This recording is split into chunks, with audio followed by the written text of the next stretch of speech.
kegiatan diseminasi yang akan dipresentasikan oleh Ibu Eka Putri Wibowo. Beliau akan membahas tentang budaya positif dalam kegiatan CGP Angkatan 9 ini dari SDN Negeri Ciganjur. Mungkin waktu dan tempat saya persilahkan.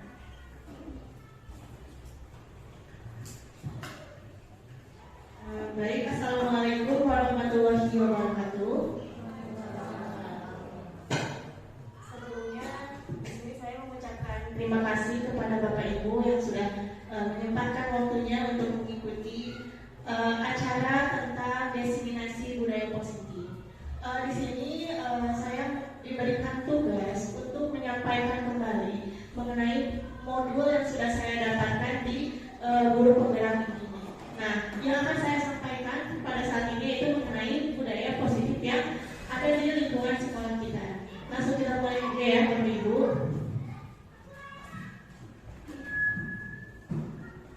Dimulai dari budaya positif. Budaya positif di sekolah adalah nilai-nilai, keyakinan-keyakinan, dan kebiasaan-kebiasaan di sekolah yang berpihak pada murid agar dapat berkembang menjadi pribadi yang kritis, penuh hormat, dan bertanggung jawab. Nah, sekarang Bapak Ibu ya, mungkin kita masih agak kurang familiar dengan pengertian pembelajaran yang berpihak pada murid. Nah, karena di sekolah kita belum keseluruhan menggunakan kurikulum merdeka, jadi kita belum sepenuhnya melakukan pembelajaran yang berpihak kepada murid juga. Nah, nanti di saat kita semua sudah menggunakan kurikulum merdeka, mau tidak mau, suka tidak suka, dan kita semua harus mulai mempelajari mengenai pendidikan yang berpihak pada murid. Nah, selanjutnya teori kontrol dari Dr. William Glasser. Nah, Dr. William Glasser ini adalah seorang psikiater dan pendidik. Nah, beliau meluruskan tentang beberapa miskonsepsi tentang teori kontrol. Ada 4 poin mengenai teori kontrol. Kita bahas satu persatu ya. Yang pertama yaitu ilusi guru mengontrol murid. Nah, pada dasarnya kita itu sebagai guru tidak dapat memaksakan murid untuk berbuat sesuatu jika murid tersebut memilih untuk tidak melakukannya. Sedangkan kita terbiasa kalau misalkan kita meminta murid seperti ini misalkan, murid juga mau tidak mau harus mengikuti ya Bu ya. Nah, di zaman yang sekarang ini ada yang disebut dengan ilusi guru mengontrol murid. Jadi kita itu tidak bisa memaksakan jika si anak tersebut tidak ingin melakukan hal yang kita perintahkan. Agak rancu ya sebenarnya, tapi pada zaman seperti ini itu memang harus seperti itu. Nah, walaupun tampaknya guru sedang mengontrol perilaku murid, hal demikian terjadi karena murid sedang mengizinkan dirinya dikontrol. Selain itu, bentuk kontrol guru menjadi kebutuhan dasar yang dipilih murid tersebut. Teori kontrol ini menyatakan bahwa semua perilaku murid, baik dan buruknya, itu memiliki tujuan. Bahkan meskipun perilaku murid tersebut merupakan perilaku yang tidak kita sukai. Jadi kita jangan langsung menjudge, kamu salah nih kalau melakukan sesuatu seperti ini. Nah, jangan. Jadi kita harus mencari tahu dulu kenapa sih si murid itu melakukan hal seperti itu. Nah, seperti itu ya. Yang kedua yaitu ilusi bahwa semua perbuatan positif, efektif, dan bermanfaat. Penguatan positif atau bujukan adalah bentuk-bentuk kontrol segala usaha untuk mempengaruhi murid agar mengulangi suatu perilaku tersebut. Nah, itu adalah suatu usaha untuk mengontrol murid. Selanjutnya, dalam jangka waktu tertentu, kemungkinan murid tersebut akan menyadarinya dan mencoba untuk menolak bujukan kita, atau bisa jadi murid tersebut bertanggung jawab pada pendapat sang guru untuk berusaha.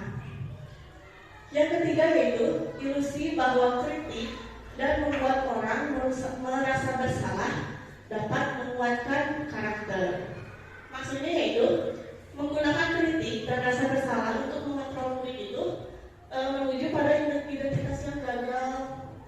Mereka belajar untuk merasa buruk gitu tentang diri mereka. Mereka mengembangkan dialog diri yang negatif. Kadang-kadang sulit bagi guru untuk mengidentifikasi bahwa mereka itu sedang melakukan perilaku itu karena seringkali guru mengucapkan suara halus untuk menyampaikan pesan yang negatif. Yang terakhir, ada ilusi bahwa orang dewasa memilih hak untuk memaksa. Banyak orang dewasa yang percaya bahwa mereka itu memiliki tanggung jawab untuk membuat murid-murid membuat suatu hal tertentu. Apapun yang dilakukan dapat diterima selama ada sebuah kemajuan berdasarkan sebuah pengukuran kinerja. Nah, dan pada saat itu pula orang dewasa akan menyadari bahwa perilaku memaksa itu tidak akan efektif untuk jangka waktu panjang dan sebuah hubungan perusahaan akan terbentuk. Yang tadi saya ucapkan, kita tidak bisa memaksakan murid untuk berbuat sesuatu yang kita inginkan. Nah, mengapa? Murid tersebut akan melakukan tapi tidak dalam jangka waktu yang panjang. Mungkin bisa jadi murid tersebut melakukan hal itu karena supaya kita berhenti untuk berbicara, misalkan. Nah, tapi di dalam diri anak tersebut bisa jadi akan menimbulkan dendam kepada kita. Nah, selanjutnya, menurut Stephen R. Covey, yaitu tentang prinsip center, mengatakan bahwa bila kita ingin membuat kemajuan perlahan, sedikit-sedikit ubahlah sikap atau perilaku Anda. Namun, bila kita ingin memperbaiki cara-cara utama kita, maka kita perlu mengubah kerangka acuan kita. Ubahlah bagaimana Anda melihat dunia, bagaimana Anda berpikir tentang manusia. Ubahlah paradigma Anda, skema pemahaman dan penjelasan-penjelasan aspek tertentu tentang realistis.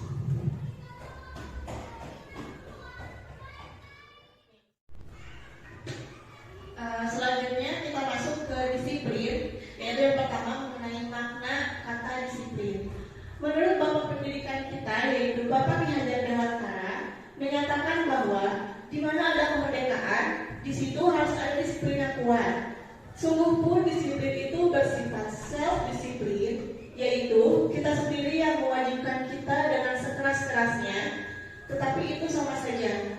Sebab, jikalau kita tidak cepat melakukan self-disiplin, wajiblah penguasa lain mendisiplinkan diri kita, dan peraturan-peraturan demikian itu harus ada di dalam suasana yang merdeka. Itu menurut Ki Hajar Dewantara dalam pemikiran konsepsi keteladanan sikap merdeka di cetakan kelima tahun 2013 halaman 470. Maksudnya apa dari kata-kata ini? Jadi menurut Ki Hajar Dewantara itu menyatakan bahwa mencapai kemerdekaan atau dalam konteks pendidikan kita saat ini, untuk menciptakan murid yang merdeka, syarat utamanya adalah harus ada disiplin yang kuat. Disiplin yang dimaksud adalah disiplin diri yang memotivasi internal. Jika kita memiliki motivasi internal, maka kita memerlukan pihak lain untuk mendisiplinkan kita atau motivasi eksternal, karena berasal dari luar, bukan dari dalam diri kita sendiri. Nah, selanjutnya dibahas mengenai nilai kebajikan. Nilai kebajikan adalah sifat-sifat positif manusia yang merupakan tujuan mulia yang ingin dicapai setiap individu. Nilai kebajikan yang harus kita tanamkan kepada murid kita di sekolah, yang pertama yaitu murid itu harus memiliki nilai toleransi, rasa hormat, integritas, mandiri, menghargai, antusias, empati, keingintahuan, kreativitas, kerjasama, percaya diri, dan komitmen. Apabila murid tersebut sudah memiliki keseluruhan dari nilai kebajikan yang harus dimiliki di sekolah, mungkin insya Allah ke depannya proses pembelajaran sekolah kita akan berhasil dengan tujuan yang sesuai yang kita harapkan. Selanjutnya yaitu kita memasuki ke motivasi manusia. motivasi manusia itu dibagi ke dalam 3 bagian. Yang pertama, untuk menghindari ketidaknyamanan atau hukuman. Yang kedua, untuk mendapatkan imbalan atau penghargaan dari orang lain. Yang ketiga, untuk menjadi orang yang mereka inginkan dan menghargai diri sendiri dengan nilai-nilai yang mereka percaya. Nah, ketiga poin dari motivasi manusia ini dibahas oleh Dian Gosen dalam bukunya yang berjudul Restriction to Discipline. Nah, 3 motivasi perilaku manusia ini, yang pertama kan untuk menghindari ketidaknyamanan atau hukuman. Nah, ini adalah tingkat yang paling terendah dari motivasi perilaku manusia. Biasanya orang yang melakukan motivasi ini perilakunya untuk menghindari hukuman atau ketidaknyamanan. Nah, akan bertanya, apa yang akan terjadi bila saya tidak melakukannya? Nah, selanjutnya, sebenarnya mereka itu sedang menghindari permasalahan yang mungkin muncul dan berpengaruh pada mereka secara fisik, psikologi, maupun tidak terpenuhinya kebutuhan mereka. Yang kedua yaitu untuk mendapatkan imbalan atau penghargaan dari orang lain. Nah, untuk mendapatkan imbalan dan penghargaan dari orang lain ini merupakan satu tingkat di atas motivasi yang pertama. Di sini perilaku siswa itu melakukan motivasi ini untuk mendapatkan imbalan atau penghargaan dari orang lain. Nah, orang dengan motivasi yang seperti ini akan bertanya, apa yang akan saya dapatkan apabila saya melakukannya? Mereka melakukan sebuah tindakan untuk mendapatkan pujian dari orang lain yang menurut mereka itu penting, dan mereka letakkan dalam dunia kualitas mereka. Dan mereka juga melakukan sesuatu itu hanya untuk mendapatkan hadiah, pengakuan, dan juga imbalan. Nah, motivasi yang seperti ini disebutnya motivasi eksternal atau motivasi yang berasal dari orang lain.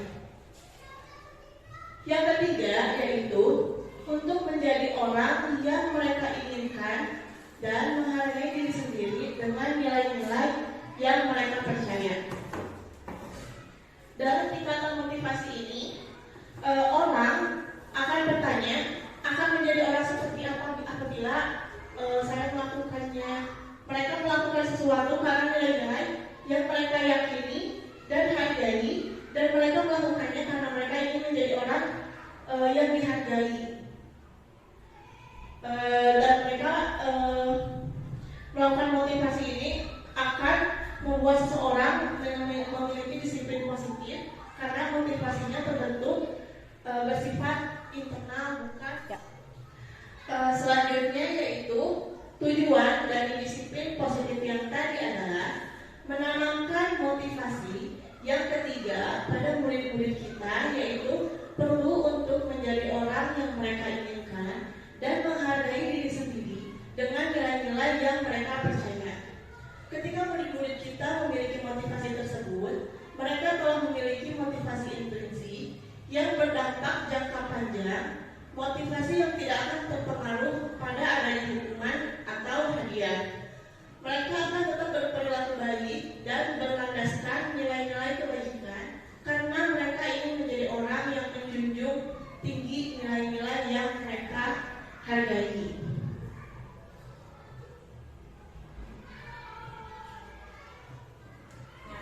Selanjutnya yaitu mengenai keyakinan kelas. Keyakinan kelas merupakan nilai-nilai kebajikan dan prinsip-prinsip universal yang disepakati bersama secara universal lepas dari latar belakang suku, negara, bahasa maupun agama. Keyakinan akan lebih memotivasi seseorang dari dalam atau memotivasi secara intrinsik. Seseorang akan lebih tergerak dan bersemangat untuk menjalankan keyakinannya daripada hanya serangkaian peraturan. Dengan kata lain adalah sebuah metode untuk menimbulkan kembali disiplin positif yang disadari oleh motivasi dalam diri. Keyakinan kelas itu maksudnya adalah kalau zaman dulu mah, kalau ibu-ibu sadar di dalam kelas ada tulisan peraturan kelasku misalkan, atau tata tertib kelasku. Nah, untuk zaman sekarang ini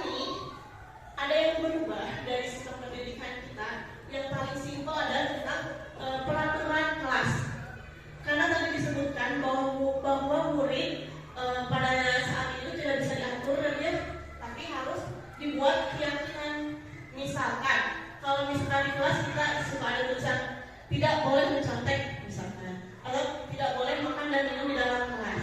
Nah, di dalam keyakinan kelas yang saat ini sedang dipaparkan, tidak boleh menggunakan kata tidak. Jadi kalau misalkan yang asalnya peraturannya tidak boleh mencontek, tapi kita ganti menjadi mengerjakan tugas secara mandiri misalkan, atau kerjakan tugasnya sendiri. Nah, seperti itu.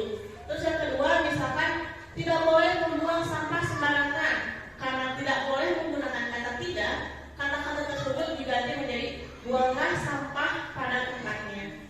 Kenapa seperti itu? Karena kalau misalkan kita tetap menggunakan kata tidak, di situ akan ada kesan bahwa murid merasa diatur oleh kita. Nah, kalau misalkan kita menggunakan kata-kata positif disebutnya yang tidak menggunakan kata tidak. Nah, apabila kita menggunakan kata-kata positif, hal tersebut akan tertanam di dalam diri murid bahwa mereka tidak akan melakukan hal tersebut tanpa paksaan gitu. Sedangkan apabila kita membaca keyakinan kelas daripada tidak boleh mencontek, tidak boleh berisik, tidak boleh buang sampah di kelas, kayaknya lebih enak dibacanya kalau buanglah sampah pada tempatnya. Silakan makan dan minum sesuai dengan jadwal atau saat istirahat. Nah, kalimat positif tersebut mungkin lebih enak dan lebih membekas di dalam diri siswa. Nah, pembentukan keyakinan kelas ada beberapa poin. Yang pertama, keyakinan kelas bersifat lebih abstrak daripada peraturan yang lebih rinci dan konkret. Yang kedua, keyakinan kelas berupa pernyataan-pernyataan universal. Yang ketiga, pernyataan keyakinan kelas senantiasa dibentuk dalam bentuk positif. Yang keempat, keyakinan kelas hendaknya tidak terlalu banyak sehingga mudah diingat dan dipahami oleh semua warga kelas. Selanjutnya, keyakinan kelas sebaiknya sesuatu yang dapat diterapkan di lingkungan tersebut. Selanjutnya, semua warga sekolah hendaknya ikut berkontribusi dalam pembuatan keyakinan kelas lewat kegiatan curah pendapat. Dan yang terakhir, bersedia meninjau kembali keyakinan kelas dari waktu ke waktu. Nah, zaman sekarang nggak mesti ya kalau misalkan bikin peraturan kelas kita yang menentukan di papan tulis, tidak boleh ini, tidak boleh itu, semuanya kita tulis di papan tulis. Anak-anak tinggal manut dan mengikuti saja. Nah, sekarang tidak seperti itu. Tapi peraturan yang dibuat itu harus berasal dari mereka sendiri, yang dibuat dengan cara mencurahkan pendapat mereka. Mereka itu menciptakan suasana kelas yang seperti apa. Nah, nanti setiap siswa atau setiap kelompok siswa mencurahkan setiap pendapat mereka mengenai keyakinan kelas yang akan dipaparkan di kelas mereka yang akan dijalankan. Nah, selain itu, keyakinan kelas itu harus disetujui oleh semua siswa, bukan hanya oleh sebagian siswa. Karena peraturan tersebut dibuat oleh seluruh siswa. Nah, jadi hasil dari peraturan-peraturan yang mereka buat tersebut dalam bentuk sebuah keyakinan kelas dapat disetujui dan dijalankan oleh mereka sendiri. Nah, selanjutnya prosedur keyakinan kelas itu yang tadi masih sambungannya, mempersilakan warga sekolah atau murid-murid di sekolah atau kelas untuk bersilang pendapat tentang peraturan yang perlu disepakati di sekolah atau di kelas. Kemudian mencatat semua masukan-masukan para murid atau warga sekolah di papan tulis atau di kertas besar, kertas yang berukuran poster, di mana semua anggota kelas dan warga sekolah bisa melihat hasil curah pendapat tersebut. Selanjutnya, susunlah keyakinan kelas sesuai prosedur pembentukan keyakinan kelas atau sekolah dan gantilah kalimat-kalimat yang berbentuk negatif menjadi positif. Seperti yang tadi ya, ini contoh kalimat negatifnya, jangan berlari di kelas atau koridor. Menjadi kalimat positifnya, berjalanlah di kelas atau di koridor. Kalau misalnya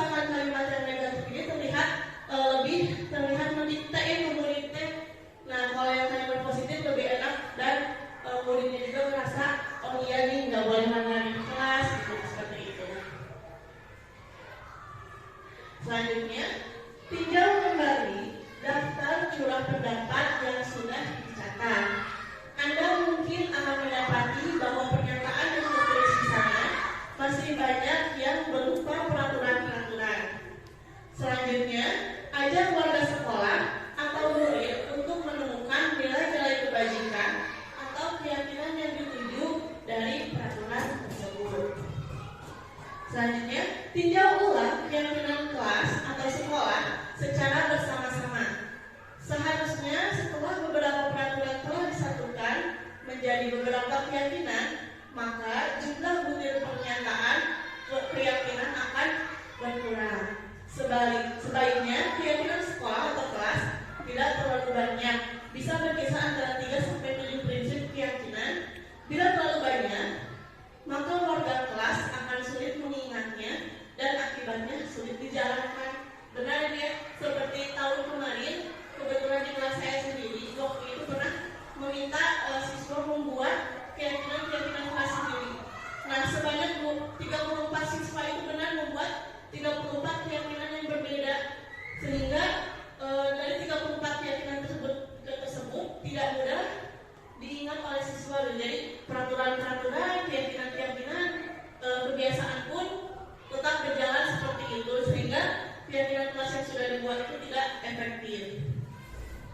Selanjutnya yaitu, setelah keyakinan sekolah atau kelas selesai dibuat, maka semua warga kelas dipersilakan meninjau ulang dan menyetujuinya dengan menandatangani keyakinan sekolah atau kelas tersebut, termasuk guru dan semua warga atau murid. Dan yang selanjutnya, keyakinan sekolah atau kelas selanjutnya bisa diletakkan di dinding kelas, di tempat yang mudah dilihat semua warga kelas. Jadi kalau udah beres, nggak cuma ditulis di buku aja ya Bapak Ibu ya, tapi harus dibuat di kertas seperti itu.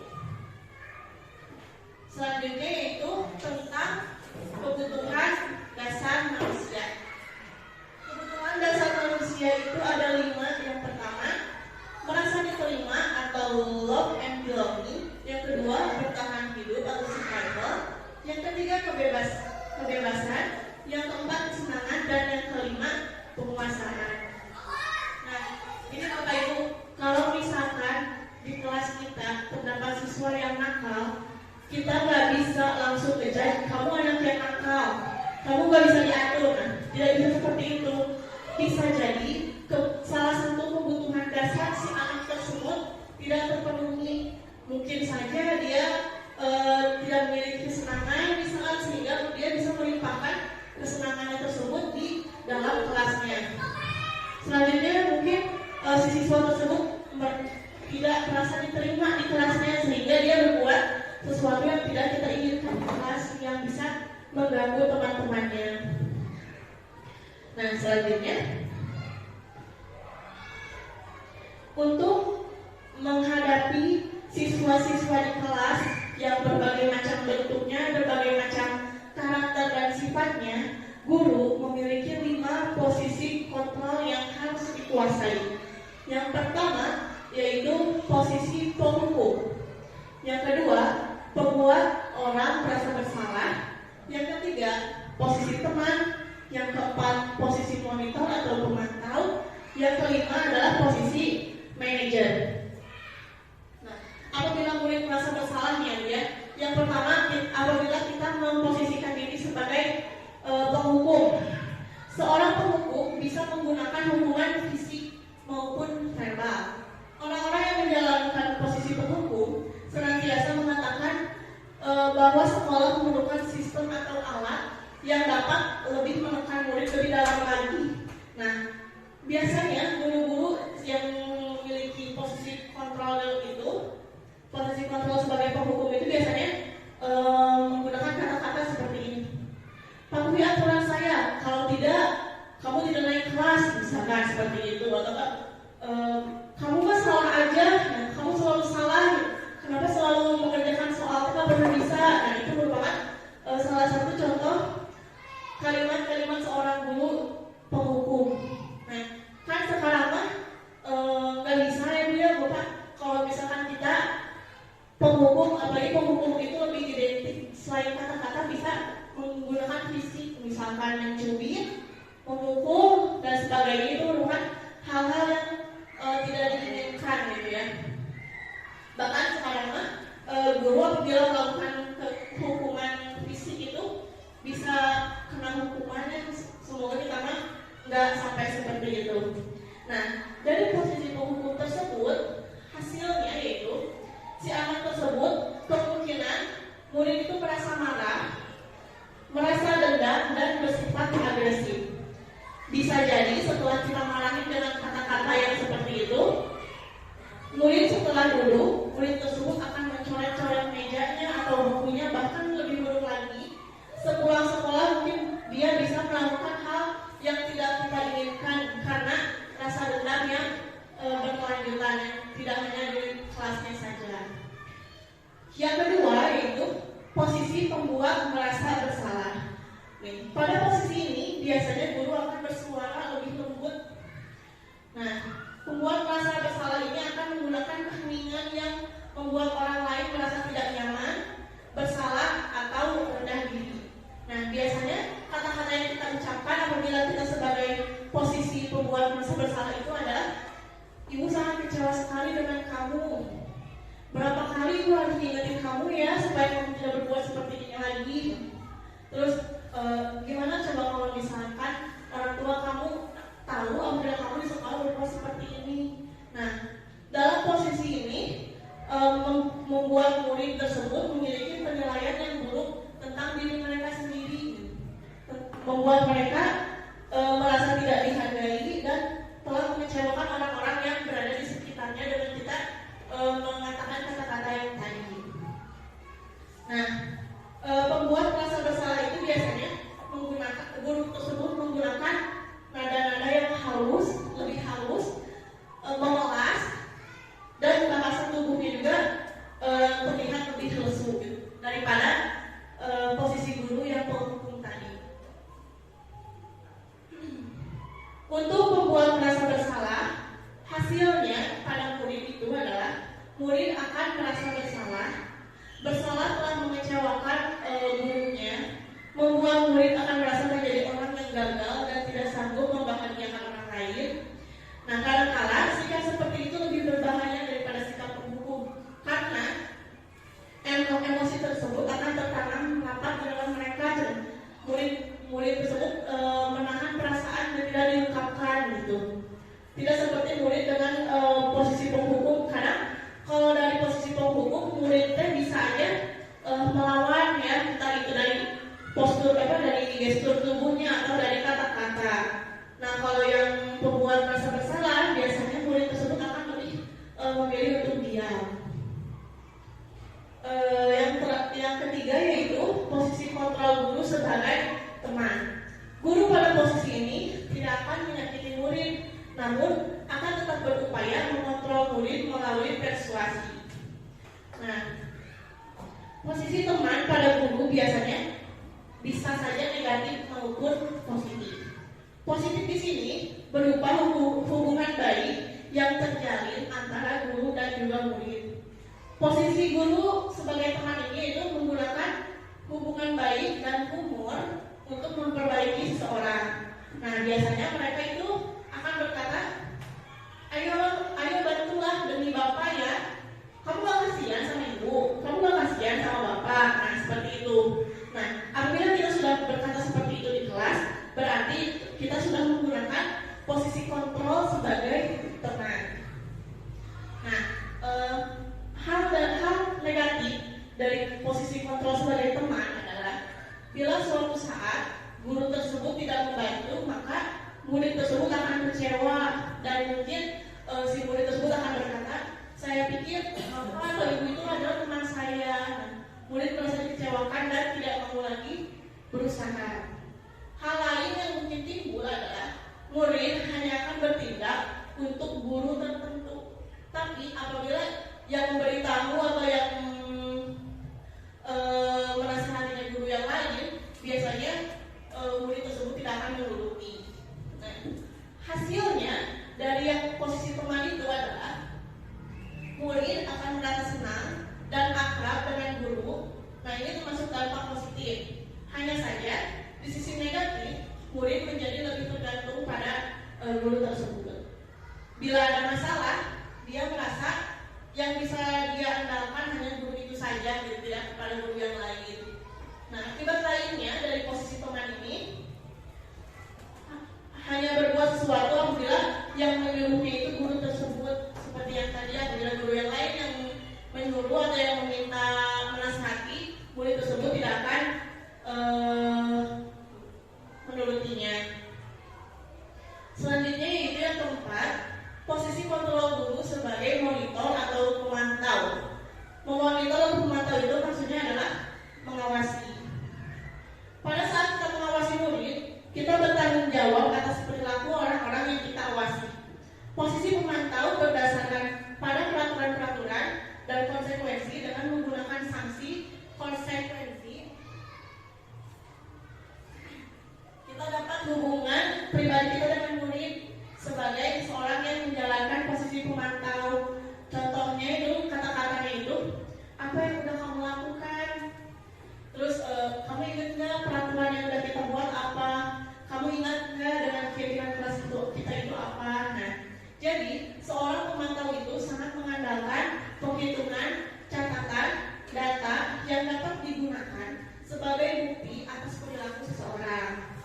Nah, posisi ini akan menggunakan stiker, slip catatan, daftar cek. Posisi pemantau sendiri berasal dari teori stimulus respon yang menunjukkan tanggung jawab guru dalam mengontrol murid.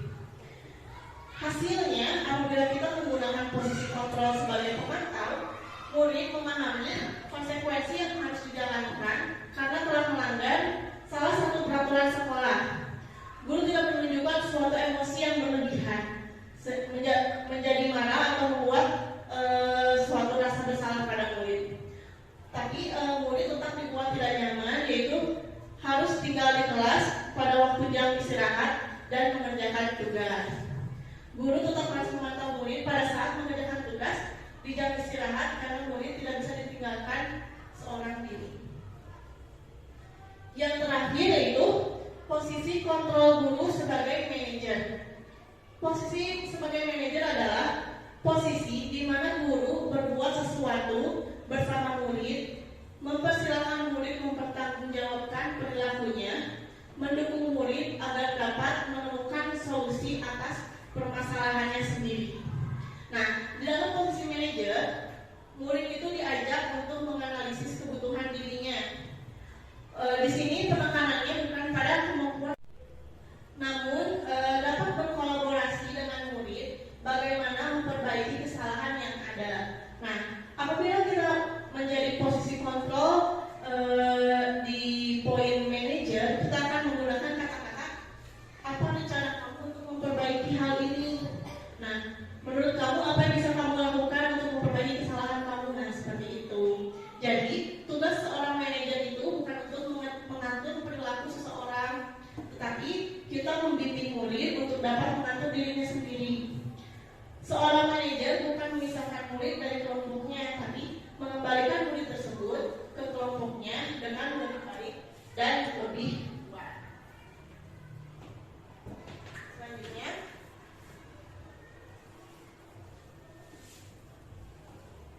nah, selanjutnya kita masuk ke sebuah segitiga ini yang disebut dengan segitiga restitusi.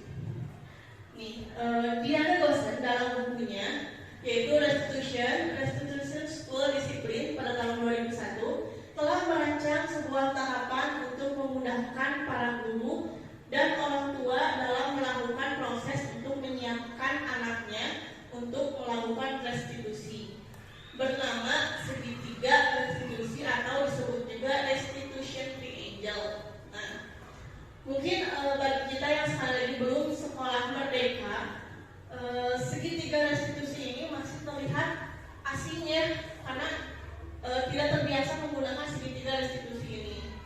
Segitiga restitusi ini digunakan untuk apabila seseorang murid melakukan kesalahan atau perilaku yang menyimpang. Nah, tugas kita sebagai guru itu tidak bisa langsung menjudge anak tersebut, memarahi anak tersebut tanpa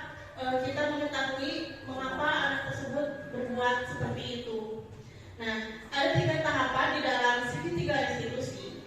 Yang pertama, menstabilkan identitas. Yang kedua, menanyakan keyakinan. Dan yang ketiga adalah validasi tindakan yang salah. Nah, apabila kita dihadapkan dengan situasi permasalahan siswa di sekolah, ketiga tahapan tersebut harus kita jalankan supaya perilaku anak tersebut berubah dan sesuai dengan apa yang kita inginkan.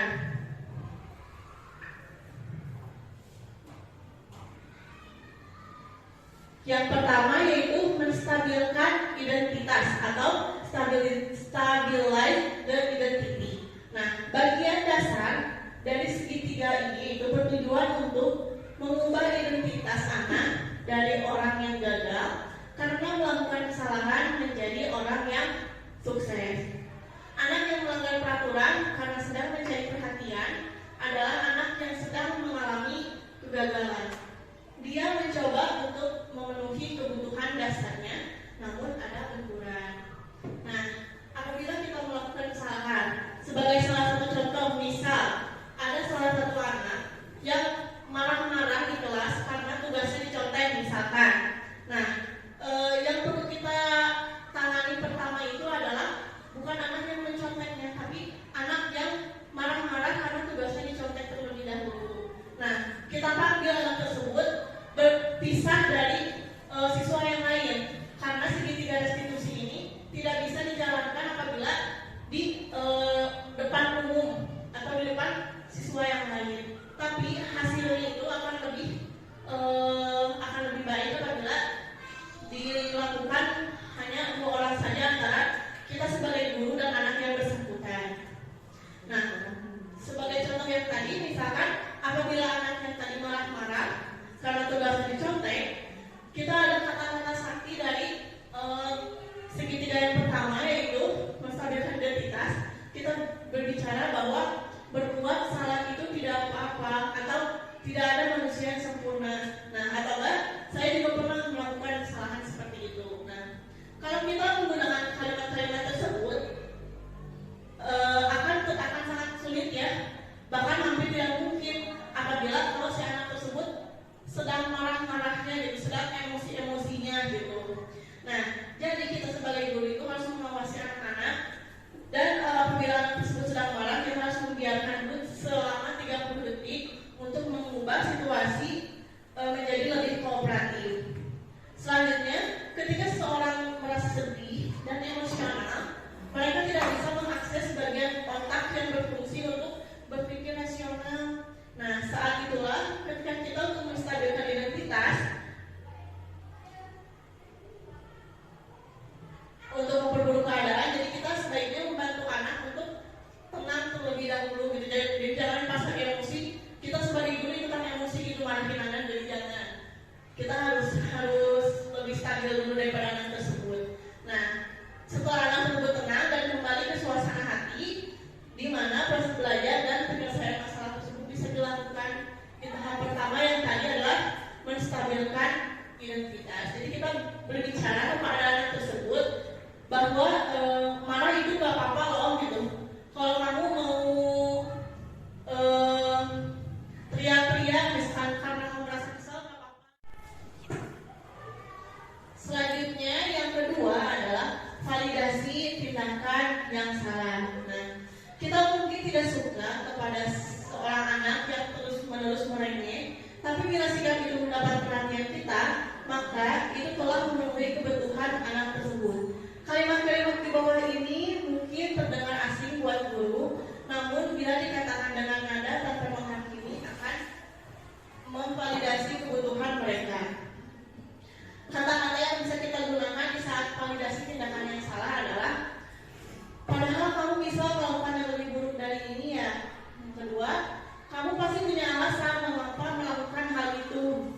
Yang ketiga, kamu bangga pada dirimu sendiri karena kamu telah melindungi sesuatu yang penting bagimu. Misalkan ya, dari kasus yang tadi, seseorang anak tugasnya dicontek oleh temannya. Nah, karena tugasnya tersebut dicontek oleh temannya, si anak tersebut melempar buku temannya yang mencontek tadi. Nah, sikap kita adalah kita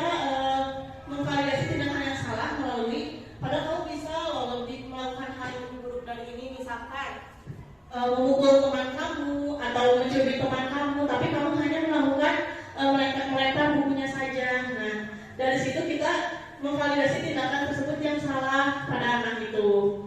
Nah, validasi tindakan salah itu biasanya guru menyuruh anak untuk menghentikan sikap yang tidak baik. Tapi teori kontrol mengatakan bahwa rasa itu tidak lanjut.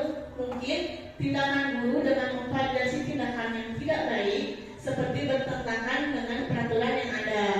Namun sebetulnya tujuan untuk menunjukkan bahwa guru memahami alasan di balik tindakan murid tersebut.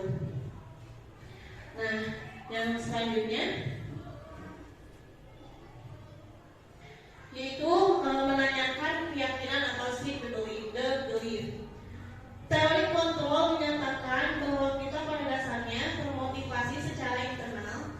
Pertanyaan-pertanyaan di bawah ini menghubungkan keyakinan anak dengan keyakinan kelas atau keluarga. Nah, apa yang kita percaya sebagai kelas atau keluarga? Apa nilai-nilai umum yang telah disepakati? Apa bayangan kita tentang kelas yang ideal?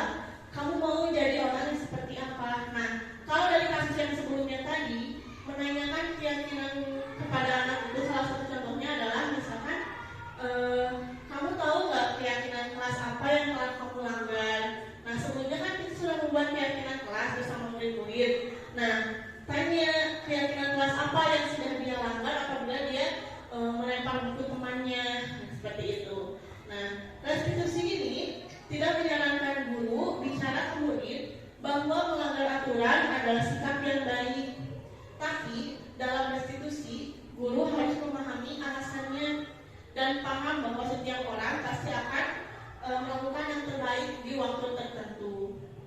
Sebuah pelanggaran aturan seringkali memenuhi kebutuhan anak akan penguasaan atau power, walaupun seringkali bertabrakan dengan kebutuhan yang lain, yaitu kebutuhan akan kasih sayang, rasa diterima, dan kalau kita tolak anak yang sedang berbuat salah, dia akan tetap menjadi bagian dari suatu masalah tersebut.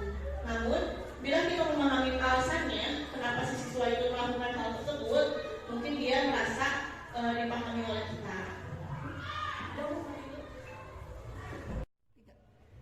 Baik, sekian materi yang saya sampaikan mengenai budaya positif. Selanjutnya saya akan membuka sesi pertanyaan bagi 3 orang penanya.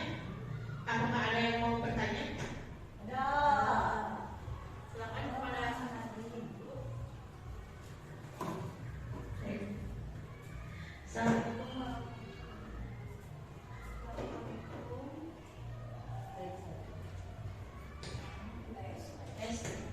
Assalamualaikum warahmatullahi wabarakatuh. Mohon izin bertanya. Saya Nadina dari kelas guru kelas 1.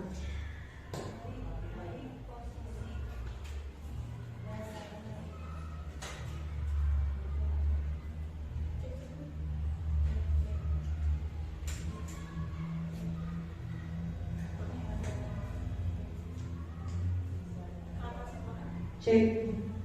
Dari posisi kontrol yang diungkapkan tadi dari Ibu, menurut posisi apa yang paling efektif untuk diterapkan dan apa alasannya? Terima kasih. Baik, mungkin pertanyaannya akan ditampung terlebih dahulu ya. Untuk pertanyaan kedua, silakan. Apakah ada yang mau bertanya? Ya, silakan. Terima kasih untuk waktunya, Bu. Untuk pertanyaan saya, apakah dalam tahapan segitiga restitusi tersebut itu perlu dijalankan keseluruhan tahapannya atau tidak? Cukup kita jadi. Terima kasih. Baik, terima kasih. Untuk pertanyaan ketiga,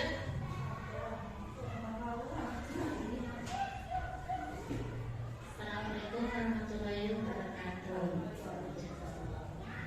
Untuk pertanyaan ketiga yang saya tanyakan, apakah sisi positif dan negatif apabila kita menggunakan posisi kontrol sebagai teman? Itu ya. Assalamualaikum Assalamualaikum warahmatullahi wabarakatuh. Assalamualaikum warahmatullahi wabarakatuh. Baik, di sini saya menampung 3 pertanyaan. Yang pertama yaitu dari Ibu Nadine, guru kelas 1, menanyakan dari 5 posisi kontrol, posisi manakah yang paling sesuai dan paling yang bisa, yang hasilnya paling ini. Baik, terima kasih kepada penanya. Di sini saya menampung 3 pertanyaan. Yang pertama yaitu dari Ibu Nadina, Ibu guru kelas 1, yaitu dari posisi kontrol yang diungkapkan tadi, menurut Ibu, posisi apa yang paling efektif untuk diterapkan dan sebutkan alasannya. Yang kedua yaitu, apakah dalam tahapan segitiga restitusi perlu dijalankan keseluruhan tahapannya. Dan yang terakhir itu pertanyaan ketiga dari Ibu Awang, Ibu guru kelas 1 juga, apakah sisi positif dan negatif apabila kita menggunakan posisi kontrol sebagai teman. Baik, di sini saya akan menjawab pertanyaan yang pertama yaitu posisi kontrol yang paling efektif untuk diterapkan oleh kita kepada murid yaitu posisi kontrol sebagai manajer. Nah, posisi manajer tadi itu adalah posisi yang paling terakhir ya. Nah, dalam posisi itu yaitu di mana guru berbuat sesuatu bersama-sama dengan muridnya. Jadi bukan hanya gurunya saja atau muridnya saja, tapi antara guru dengan murid berbuat bersama-sama.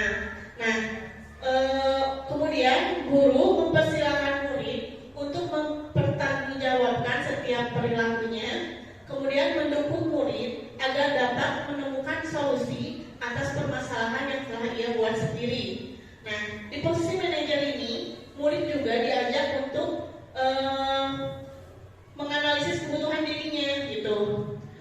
Di sini juga ada penekanan dan bukan kemampuan yang membuat konsekuensi, namun dapat berkolaborasi dengan murid bagaimana cara memperbaiki kesalahan yang ada. Nah, seperti itu Bu. Jadi sekali lagi saya simpulkan, dari 5 posisi kontrol yang ada, yang paling efektif untuk kita terapkan bersama dengan murid di sekolah itu adalah posisi kita sebagai manajer. Apakah puas Ibu? Terima kasih, Bu. Ya, baik. Untuk pertanyaan kedua, apakah dalam tahapan segitiga restitusi perlu dijalankan keseluruhan tahapannya? Coba kita balik lagi ke dalam segitiga restitusi ini. Nah, segitiga restitusi itu kan terdapat 3 tahapan. Yang pertama, menstabilkan identitas. Yang kedua, menanyakan keyakinan. Dan yang ketiga adalah validasi tindakan yang salah. Apa dulu yang harus dijalankan atau apakah harus ketiganya dijalankan? Jawabannya adalah tidak harus keseluruhan dilakukan atau harus dilakukan sesuai dengan tahapannya. Karena segitiga restitusi ini digunakan sesuai dengan kebutuhan kita. Kalau misalkan kita menghadapi murid yang sedang emosionalnya atau yang berkelahi, kan kita tidak mungkin menanyakan murid dengan baik-baik seperti itu, tidak. Karena kita juga harus menyesuaikan diri dengan situasi yang ada. Misalkan apabila ada murid yang berkelahi, kita tanyakan dulu dari tahapan yang validasi tindakan yang salahnya dulu. Kemudian kita menstabilkan identitasnya terlebih dahulu. Kemudian menanyakan keyakinannya juga. Atau misalkan apabila kita mendapatkan suatu kasus, tidak perlu ketiga-tiganya dijalankan segitiga restitusinya. Bisa saja kita hanya menjalankan tahapan yang ke-1 dengan yang keduanya saja, atau 1 dan ketiganya saja, atau juga posisi yang kedua dan ketiganya. Jadi sekali lagi tahapan dalam segitiga restitusi ini digunakan atau dijalankan sesuai dengan kebutuhan kita di sekolah. Bagaimana Ibu? Cukup. Dan yang terakhirnya yaitu pertanyaan terakhir dari Ibu Awal, apakah sisi positif dan negatif apabila kita menggunakan posisi kontrol sebagai teman? Nah,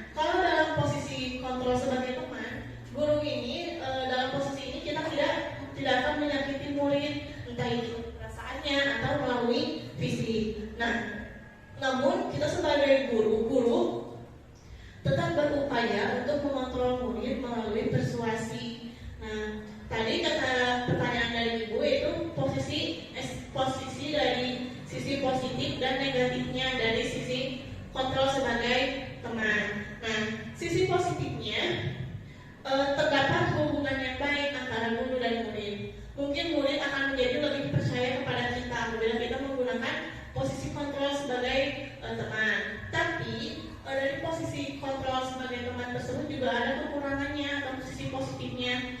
Nah, sisi negatifnya, hal negatifnya yaitu apabila guru tersebut tidak ada di kelas, misalkan si murid tersebut terbiasa untuk berdiskusi dengan guru itu, tapi apabila guru itu tidak ada, kemudian digantikan oleh guru yang lain, biasanya murid tersebut tidak akan mengerti karena murid tersebut sudah terbiasa dengan guru itu, gitu. Nah, itu merupakan sisi negatif dari posisi patrol sebagai teman. Bagaimana Ibu? Ya, semoga ibu-ibu tidak puas dengan apa yang saya sampaikan ya, sehingga kita bisa belajar bersama-sama lagi mencari jawaban yang lebih baik lagi untuk kita agar tidak berhenti belajar. Nah, baik, presentasi ini akan saya cukupkan sekian. Saya ucapkan terima kasih apabila ada salah-salah kata dan banyak kesalahannya. Saya kembalikan kepada moderator. Assalamualaikum warahmatullahi wabarakatuh.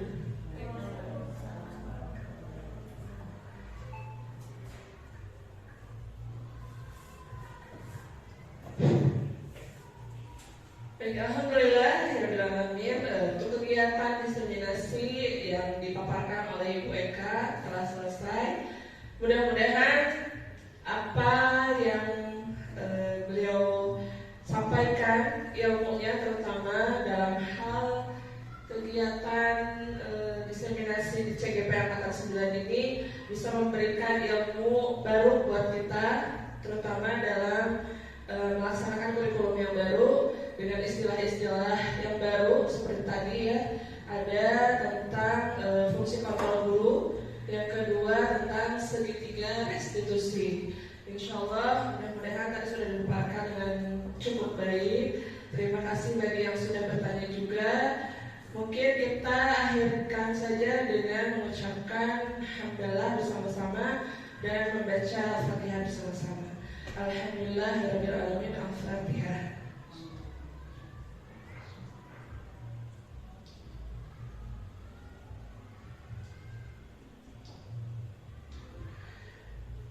Amin ya rabbal alamin. Akhirul kalam. Astagfirullahaladzim. Wassalamualaikum warahmatullahi wabarakatuh.